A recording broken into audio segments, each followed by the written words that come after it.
Hello everyone, welcome to Bhuvigyan modules. Today in this lecture we are going to discuss our sedimentology और ये पूरा एक series मैंने अभी चला रखा है जिसमें NET questions I am going to solve. और आपने अगर बाकी वीडियोस नहीं देखे तो आप बाकी वीडियोस देख सकते हैं, और अगर आपको और भी ऐसे क्वेश्चन सॉल्व करने हैं तो आप मॉड्यूल्स को ज्वाइन कर सकते हैं, तो आपको और भी क्वेश्चन जो हैं वो वहाँ मिल जाएंगे। Question is the diameter of a sand grain is 1 mm in the 5 grade it is equivalent to. ठीक है, 5 ग्रेड में किसके इक्विवेलेंट होगा? तो सॉल्यूशन जो है हमारा फॉर्मूला क्या होता है, 5 is equal to minus log base 2 into D. D क्या है यहाँ पे? डी है आपका डायमीटर ऑफ ग्रेन। ठीक है, और ये बहुत ही बेसिक और इम्पोर्टेंट फॉर्मूला है जिसमें डी जो है आपका मिलीमीटर्स में इसकी यूनिट होती है। ठीक है, हमको वैल्यू दी हुई है डी की 1 mm, तो ये हो जाएगा 5 is equal to minus log base 2 1। Log base 1 की वैल्यू कितनी होती है हमारी? 0। तो 5 की वैल्यू कितनी आ जाएगी हमारे पास? 0। so 0 is the answer of this question. ठीक है, so let's move to our question number 2। So this is our question number 2 of sedimentology. This is also based on our previous question only. ठीक है, ये भी हमारे previous question पे ही based है। So let's solve this one.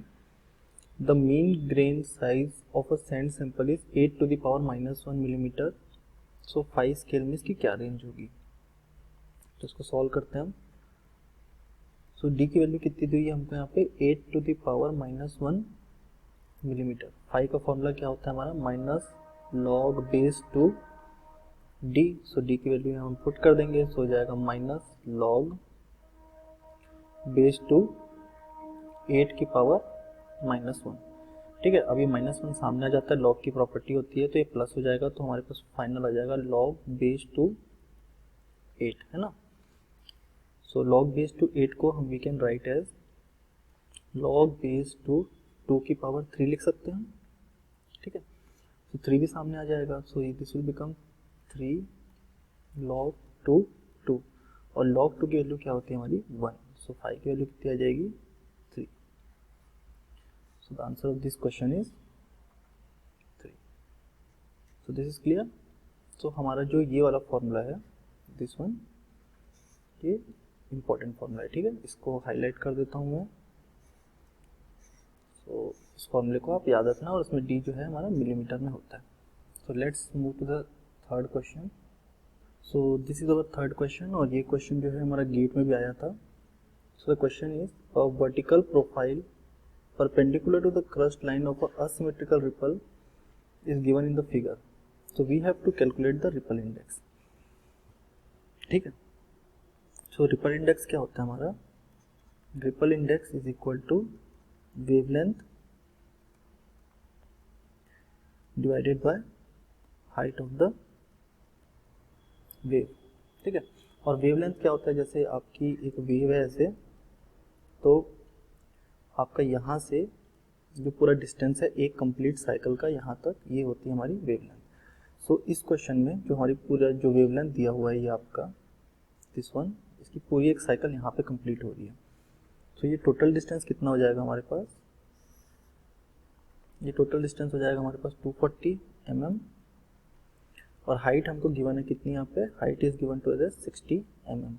ठीक है, so बहुत ही बेसिक क्वेश्चन था, बट एनईटी में ऐसे ही क्वेश्चन टफ हो जाते हैं। सो वेवलेंथ कितना आ जाएगा हमारे पास? 200 प्लस 40 डिवाइडेड बाय हाइट कितनी हमारी? 60। So this will become 240 by 60। तो इसको सॉल्व कर लेंगे हम, तो कितना आ जाएगा इसका आंसर? 4। ठीक है, तो रिपल इंडेक्स की वैल्यू कितनी आ गई यहाँ पे? 4। So let's move to the next question. So this question is also based on the formula which we have done before, but थोड़ा सा मॉडिफिकेशन किया हुआ है यहाँ पे।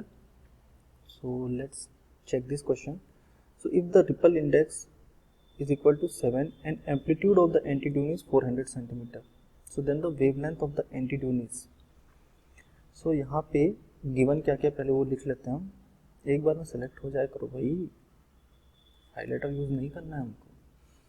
सो रिपल इंडेक्स है हमारे पास यहाँ पे गिवन है 7 और एंटीट्यूड जो है उसका हमको एम्पलीट्यूड गिवन है यहाँ पे, इस चीज़ का ध्यान रखना है आपको। एम्पलीट्यूड हमको गिवन है यहाँ पे 400 सेंटीमीटर, ठीक है। और एम्पलीट्यूड और हाइट के बीच में एक रिलेशन होता है आपका, हाइट जो होती है आपकी it is equal to twice of amplitude, ठीक है। हाइट जो है वो एम्पलीट्यूड की ट्वाइस होती है, इस चीज़ को आपको याद रखना है, ठीक है। अगर आपको पता करना है ऐसा क्यों है तो आप इलेक्ट्रॉनिक्स में जो है उसमें आप गूगल पे टाइप करना तो आपको ये रिलेशन मिल जाएगा, ठीक है। तो height is equal to twice of amplitude, so h is equal to हमारे पास कितना आ जाएगा 2 into 400, so this will come out to be 800 centimetre, ठीक है। हमारे पास 800 सेंटीमीटर आ गया। अब हमको पता है कि रिपल इंडेक्स क्या होता है हमारा, ripple index is equal to wavelength by height, ठीक है।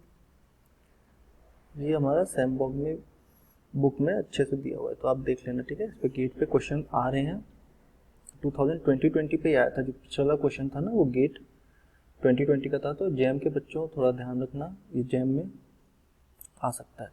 सो यहाँ पे वैल्यू पुट कर देते हैं हम, वेवलेंथ है हमारा, ठीक है। वेवलेंथ को हमको निकालना है, तो वेवलेंथ को हम x ले लेते हैं और हाइट है हमारा 800 सेंटीमीटर और रिपल इंडेक्स है हमारे पास कितना 7, सो x की वैल्यू कितनी आ जाएगी हमारे पास 800 इंटू 7, ठीक है। और इसको हम सॉल्व कर लेंगे तो कितना हो जाएगा ये 5400 सेंटीमीटर, और आंसर किस में निकालना है हमको मीटर्स में, तो सेंटीमीटर को मीटर्स में कन्वर्ट कर देंगे, सो x इज इक्वल टू आ जाएगा हमारे पास 5.4 मीटर्स, 100 से डिवाइड करेंगे 54, सॉरी, ठीक है। सो दिस इज क्लियर, तो इसका आंसर हमारे पास आ गया 54। So let's move to the next question. So let's read this question.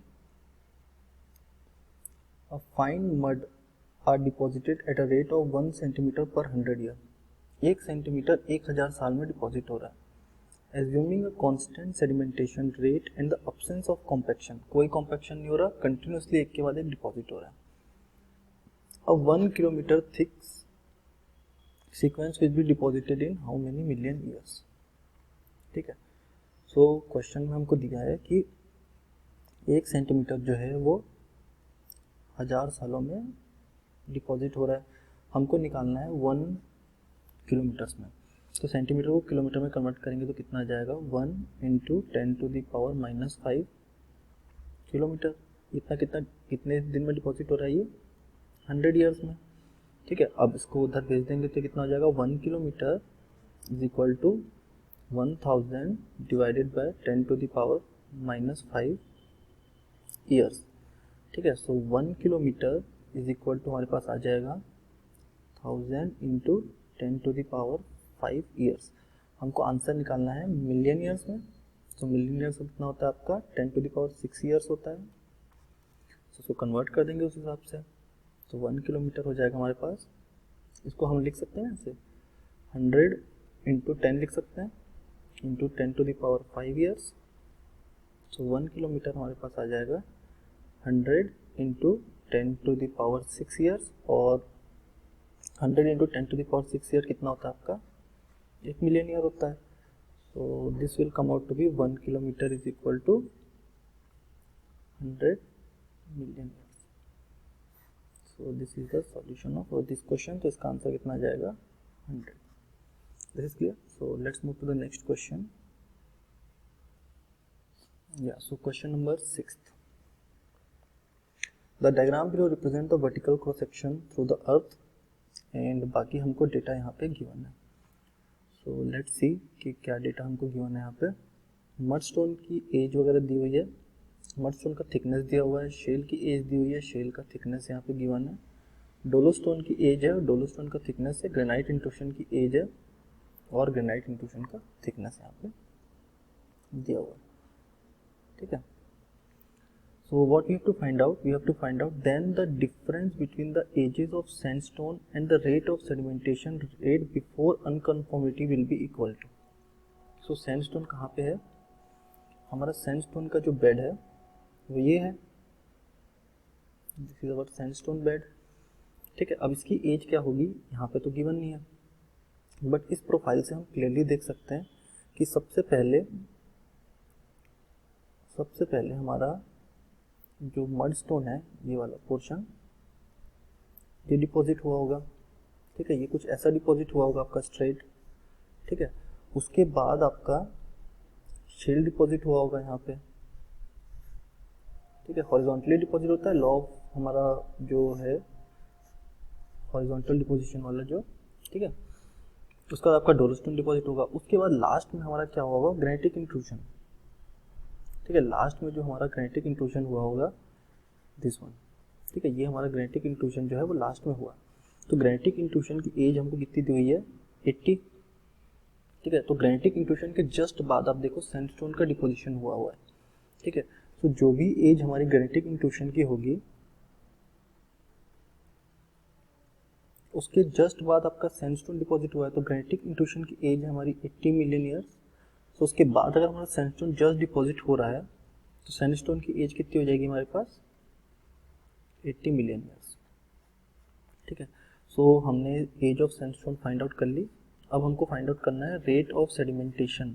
ठीक है, रेट ऑफ सेडिमेंटेशन हम कैसे निकालते हैं, रेट ऑफ सेडिमेंटेशन। ठीक है, अब ये रेट है, रेट का मतलब क्या होता है कि आपको कितना डिपोजिशन हुआ विथ रिस्पेक्ट टू टाइम। ठीक है, तो यहाँ पे कितना डिपोजिशन हुआ है हमारा, 200, 200 और 100। सो इनका सम कितना हो जाएगा हमारे पास 500। तो 500 हमारा डिपॉजिट हुआ है 500, और इनको डिपॉजिट होने में टाइम कितना लगा हुआ है हमारे पास, 120 और 80। सो 120 माइनस 80, सो हमारा कितना आ जाएगा 500 डिवाइड बाय 40। सो ये हो गया हमारे पास 50/4। ठीक है, सो हमको क्या करना है, इन दोनों के बीच का डिफरेंस फाइंड आउट करना है। We have to find the difference between age of sandstone and rate of deposition. So यहाँ पे कर लेंगे हम 80 माइनस 50/4। ठीक है, जो भी हमारा आंसर आएगा वो ये वाला आंसर होगा। This is clear. So this question is also done. So let's move to the next question. So this is our question number 7. So इसको read करते हैं हम। So let's read this.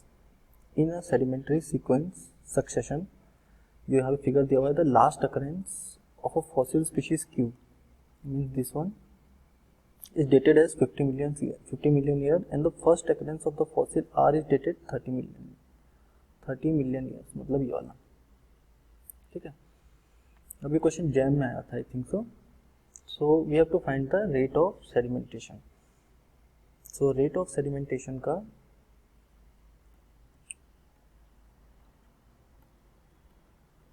मैंने आपको फॉर्मूला बताया था पीछे, रेट कितना है कि कितना डिपोजिशन हुआ है बाय टाइम, है ना। तो कितना डिपोजिशन हुआ है यहाँ पे हम देख सकते हैं एक्स और वाई के बीच में 60 माइनस 20, 40 का डिपोजिशन हुआ है हमारे यहाँ पे।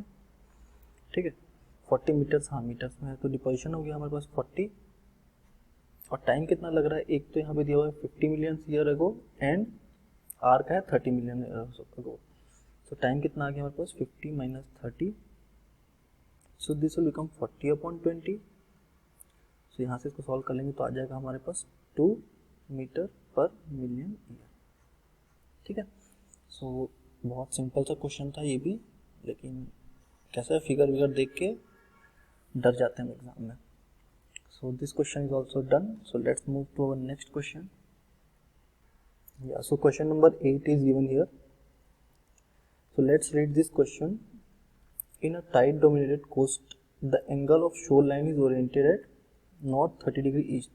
The direction of the sandbar is. So हमको इसके लिए पता होना चाहिए कि सपोज हमारा ये ओशियन है, मतलब ये कोस्ट यहाँ पे लैंड साइड है, और यहाँ से सपोज ओशियन आ रहा है हमारा, है ना, ओशियन की वेव्स आ रही है, तो जो हमारा सैंड बार है वो परपेंडिकुलरली डिपॉजिट होता है। ठीक है, परपेंडिकुलरली यहाँ पे डिपॉजिट होगा किसके, ओशन करंट के परपेंडिकुलर जो है वो डिपॉजिट होता है हमारा सैंड बार। सो हमको इसका एंगल दिया हुआ है, angle of the shore line is north 30 degree east. तो ऐसे क्वेश्चन को सॉल्व करने के लिए क्या करेंगे, सबसे पहले डायरेक्शन बना लेंगे, ईस्ट, वेस्ट, नॉर्थ, साउथ। ठीक है, सो नॉर्थ 30 डिग्री ईस्ट हमारे पास हो जाएगा ये वाला। ठीक है, यहाँ से 30 डिग्री नॉर्थ, 30 डिग्री ईस्ट। और हमको पता करना है सैंड बार। तो सैंड बार का जो ओरिएंटेशन है that will be 90 degree to the current. So ये 90 डिग्री हो गया। ठीक है, अब हमको फाइंड आउट करना है साउथ डैश डिग्री ईस्ट में। सो साउथ डैश डिग्री ईस्ट मतलब ये वाला एंगल। सो इसको एक्स ले लेते हैं, तो ये पूरा लीनियर पेयर हो जाएगी। और ये लाइन, दिस होल लाइन, ये पूरी लाइन हमारी लीनियर पेयर है। तो इसमें हम लिख सकते हैं कि 30 degree plus 90 degree plus X is equal to 180। तो ये कितना आ जाएगा, 120 plus X is equal to 180 degree. So X की वैल्यू कितनी आ जाएगी, X is equal to 180 minus 120 that is equal to 60 degree. So X की वैल्यू हमारे पास आ गई यहाँ पे 60 डिग्री। ठीक है, सो this question is also done here. So 60 degree is the answer of this question. So let's move to the question number 9. So this is question number 9 here. Yeah, so let's read this. The radius of curvature of the 5 corners of the conglomerate is given by the function of f is equal to x plus 1 in millimeter. तो ये question है धमाकेदार। ठीक है, ये तो direct question है नहीं, तो उसको कैसे करेंगे देखते हैं। Where x is equal to 1, 2, 3, 4, 5 respectively, the radius of the biggest circle is inscribed in the conglomerate is 4 times the smallest value of fx. Then the roundness index will be equal to. ठीक है, अब हमको इसके लिए सबसे पहले पता होना चाहिए कि जो राउंडनेस इंडेक्स है, ठीक है, राउंडनेस इंडेक्स ये हमारे पास क्या होता है, ये होता है मीन, जो भी यहाँ पे दिया हुआ है। ठीक है, mean of all the radius, mean of the radius by radius of largest circle inscribed, कि लार्जेस्ट सर्कल कौन सा आएगा। ठीक है, ये जो है ये फॉर्मूला होता है हमारा राउंडनेस निकालने के लिए। अब देखो रिपर इंडेक्स पे क्वेश्चन आ चुका है, राउंडनेस इंडेक्स पे आने के चांसेस हैं। ठीक है, सो ये फॉर्मूला फटाफट एकदम कॉपी में स्पीड से, एकदम रॉकेट की स्पीड से नोट डाउन कर लेना। ठीक है, और रॉकेट की एस्केप वेलोसिटी कितनी होती है, 11.2 किलोमीटर पर सेकेंड। खैर उसका इस क्वेश्चन से कोई लेना देना नहीं है, लेकिन फिर भी जनरल नॉलेज। और क्या मैं जोक बहुत ख़राब मारता हूँ तो वो भी टॉलरेट करना पड़ेगा आप लोग को। ठीक है, क्योंकि क्वेश्चन है ये खतरनाक और जोक होंगे ख़राब, तो क्या है वो इक्विलिब्रियम मेंटेन हो जाता है। ठीक है, तो यहाँ पे एफ एक्स की वैल्यू दी हुई है हमको x प्लस 1 और x की कुछ वैल्यूज दी हुई है, यहाँ पे हम पुट कर लेंगे। तो अगर x की वैल्यू 1 होगी तो एफ एक्स की वैल्यू कितनी हो जाएगी यहाँ पे 2। सिमिलरली 1 प्लस 1 ना, x की वैल्यू 1 होगी तो यहाँ पे एफ एक्स की वैल्यू 2 हो जाएगी। सिमिलरली x की वैल्यू होगी 3, तो हो जाएगा 3, 4, 5 एंड 6। x की वैल्यू मैं पुट करते गया हूँ। ठीक है, इस इक्वेशन में पहले x की वैल्यू 1 पुट किया तो 2 आ गया, x की वैल्यू 2 पुट किया तो 3 आ गया, x की वैल्यू 4 पुट किए तो x की वैल्यू 3 पुट किया तो 4 आ गया, x की वैल्यू 5 पुट किए तो 6 आ गया। ठीक है, 5 नहीं आएगा यहाँ पे। समझ में आया कैसे आया, पहले x की वैल्यू 1 पुट किया यहाँ पे तो 2 आया, x की वैल्यू 2 पुट किया यहाँ पे तो 3 आया, x की वैल्यू 3 पुट किए तो 4 आया, x की वैल्यू 4 पुट करेंगे तो 5 आएगा। मैंने 5 क्यों कट किया था, x की वैल्यू 5 पुट करेंगे तो 6 आएगा। ठीक है, अब इनका जो मीन आएगा, ठीक है, मीन इनका निकाल लेते हैं हम।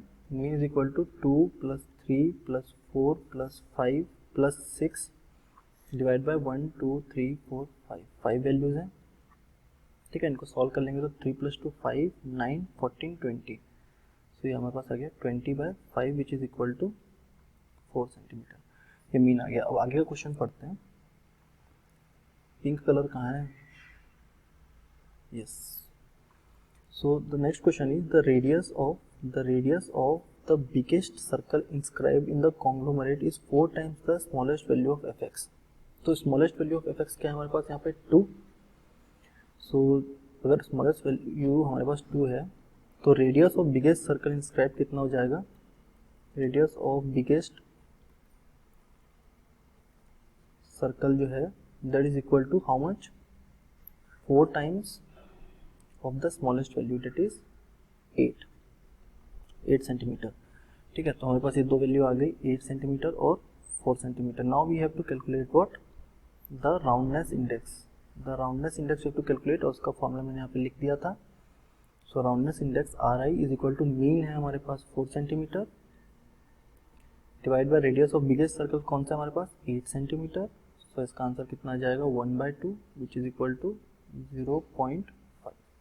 सो this is the answer of this question, 0.50।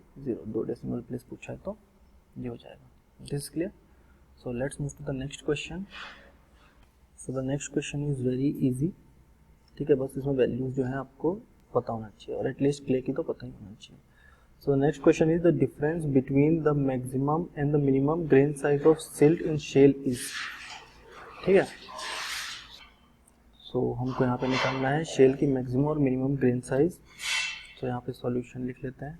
So maximum size कितनी होती है हमारे पास सिल्ट की, मैक्सिमम होती है हमारे पास सिल्ट की साइज 1/6 mm, 16 मिलीमीटर। ठीक है, और मिनिमम कितनी होती है हमारे पास, मिनिमम 1/256 mm। इनका हमको डिफरेंस फाइंड आउट करना है, डिफरेंस हमको फाइंड आउट करना है मैक्सिमम माइनस मिनिमम। तो 1/16 माइनस 1/256, तो जितना भी आंसर आ जाएगा वो आप यहाँ पे लिख देना। I hope this video is helpful for the students. अगर आपको और भी ऐसे बहुत सारे क्वेश्चन करने हैं तो मॉड्यूल्स का लिंक नीचे डिस्क्रिप्शन में गिवन है, वहाँ जाके क्लिक करना, modules you can purchase and आपको बहुत हेल्प हो जाएगी गेट में। This is one of the best course which is running on our subject geosciences. So I hope आपको वीडियो पसंद आया होगा। Please like share and subscribe. Thank you for watching this video.